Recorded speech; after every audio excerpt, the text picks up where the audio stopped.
ng Zamboanga PNP ang mahigit 400,000 pisong halaga ng shabu mula sa isang individual sa isinagawang bypass operation sa Zamboanga del Norte. Hindi titigil ang mga otoridad sa pagsasagawa ng mga operasyon upang masugpo ang ilegal na droga sa komunidad. Ibabalita yan ni Patrolwoman Joyce Franco.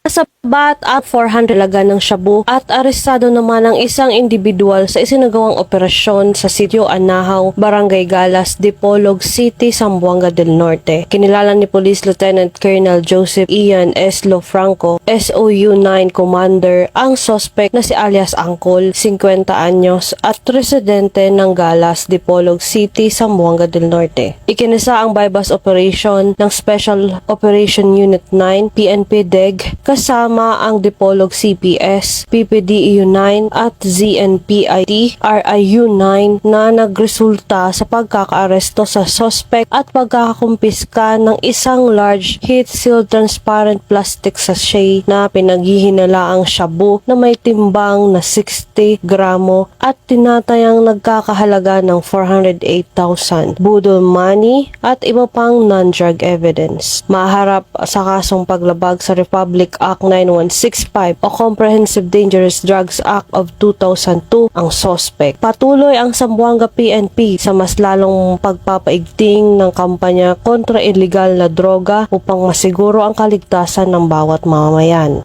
Mula rito sa Police Regional Office 9, ako ang inyong PNN Correspondent, Patrolwoman Joyce Franco.